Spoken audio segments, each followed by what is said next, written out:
It's an opportunity, but it's also a huge challenge of syncing the story world output with game development without having bottlenecks. What I'm getting into now is like phase 5, which is about bridging, using the story world to bridge between um, the green light of the game and the launch of the game.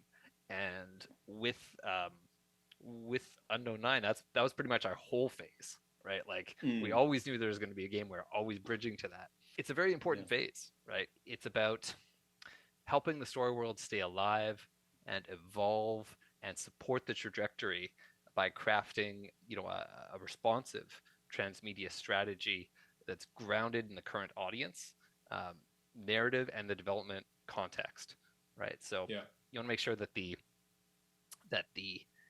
narrative um, interfaces properly with the game. The story world has to touch the game, but it might feel a bit separate, maybe.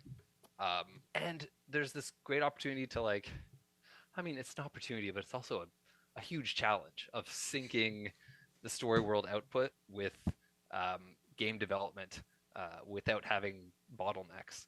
Um, there's so much communication that needs to happen. It's a Something slow less esoteric. process, right? Yeah.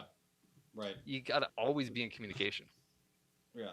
Yeah, it's interesting keeping the world alive, right? Of Hmm. when there is a bottleneck and inevitably the video game gets delayed. I don't know of a video game that's ever been released on time. So like even though you're talking about these bridge projects and stuff, it's not as though that's it, that just stops, right? Yeah. It can't stop and then wait 3 years and then a video game comes Yeah, out. Then right. it's nothing, right? It's that these projects are ongoing. And like you said, they're individual, right? And like we've said, they live on their own, right? They are there to be explored on their own, that then you could go to a second version and then you could go to the video game from there if you wanted to. You're not forced to. You're encouraged to, but you don't have to.